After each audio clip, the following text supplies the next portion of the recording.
Au-dessus de l'océan infini, une volée de vautours planait, leurs ailes tranchant l'air humide. Épuisés par leur long voyage, ils aperçurent une petite île en contrebas, une tache verte au milieu de l'étendue bleue. En descendant, l'odeur du sel et de la vie les accueillit. L'île regorgeait d'abondance. Des poissons jaillissaient des eaux peu profondes, des grenouilles filaient à travers les roseaux, et des crabes scandaient le long du rivage. Aucun prédateur ne rôdait dans ce paradis, aucune menace ne se tapissait dans l'ombre.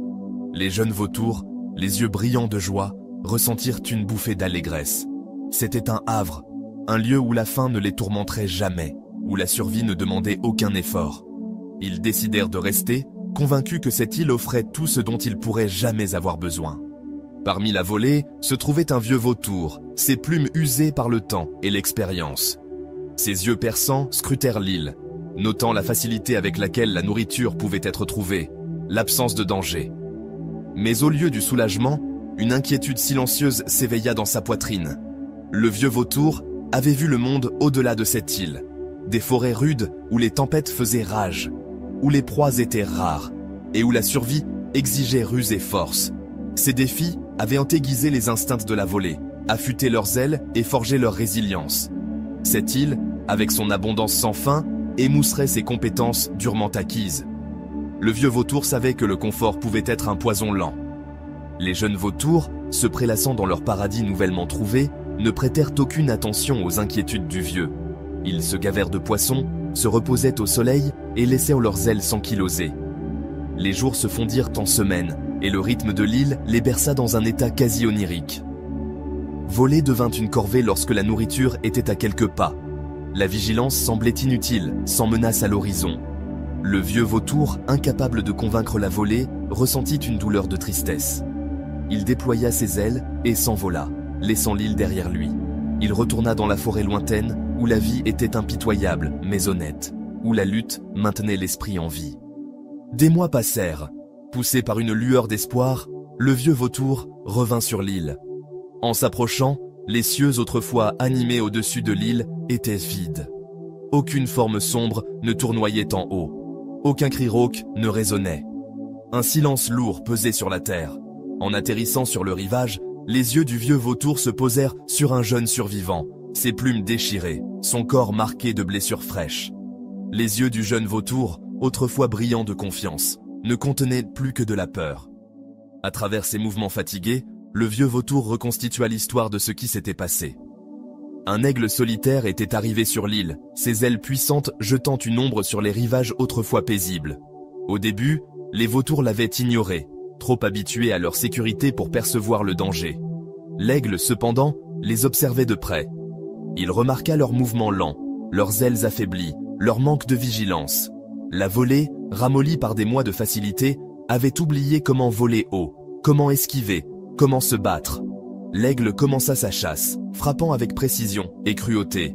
Un par un, les vautours tombèrent, incapables de résister ou de s'échapper. L'abondance de l'île, qui semblait autrefois une bénédiction, les avait dépouillés de leur force et de leurs instincts. Le jeune vautour, marqué et brisé, était parmi les rares survivants, témoin du coup de la complaisance. Le vieux vautour contempla l'île désolée, le cœur lourd du poids de la vérité. La volée avait choisi le confort au détriment de la croissance, la sécurité au détriment de la force, et ce faisant, avait tout perdu. Le vieux vautour déploya ses ailes une fois de plus, retournant dans la forêt, où le vent était féroce et la chasse difficile, mais où la vie exigeait de la résilience et récompensait le courage. L'histoire de l'île porte une leçon intemporelle. Le confort, bien que tentant, peut éroder l'esprit. Rester trop longtemps dans un lieu d'aisance engourdit l'esprit, affaiblit le corps et aveugle le cœur aux défis qui forgent la véritable force.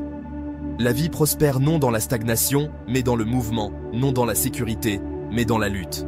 Rester dans un cocon de sécurité, c'est renoncer à la chance de grandir, de découvrir les profondeurs de son potentiel. Ce n'est qu'en sortant de l'ordinaire, en affrontant l'inconnu avec courage, que l'on peut tracer un chemin vers une véritable résilience. La forêt, avec ses épreuves et ses triomphes, appelle ceux qui sont prêts à répondre.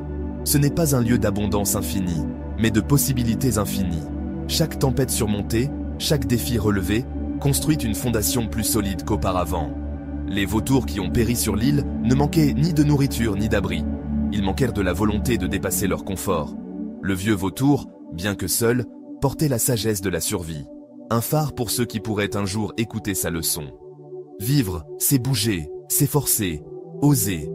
Le monde au-delà de l'île est vaste et imprévisible, mais c'est aussi là que la croissance prend racine.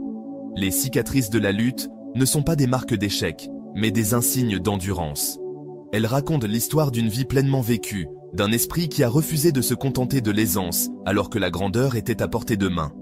Le choix réside dans chaque cœur. S'attarder dans l'étreinte douce de la sécurité ou s'envoler dans l'inconnu où le véritable potentiel attend. Le jeune vautour, meurtri mais vivant, regarda le vieux disparaître à l'horizon. Quelque chose remua dans sa poitrine, une faible étincelle de détermination. Ses ailes, bien que faibles, frémirent au souvenir du vol. L'île, autrefois un paradis, ressemblait désormais à une cage. Avec un effort tremblant, le jeune vautour s'éleva, son ascension chancelante mais déterminée. La forêt était loin, le voyage intimidant, mais l'alternative était une mort lente à l'ombre du confort. En volant, le vent piquait ses blessures, mais il portait aussi la promesse d'une vie retrouvée, d'une force redécouverte. La leçon de l'île perdure. Le confort est un don éphémère, mais la lutte est un maître durable. Embrasser l'inconnu, c'est embrasser la vie elle-même, avec tous ses risques et ses récompenses. Ce n'est qu'en quittant la sécurité du rivage que l'on peut trouver le courage de planer.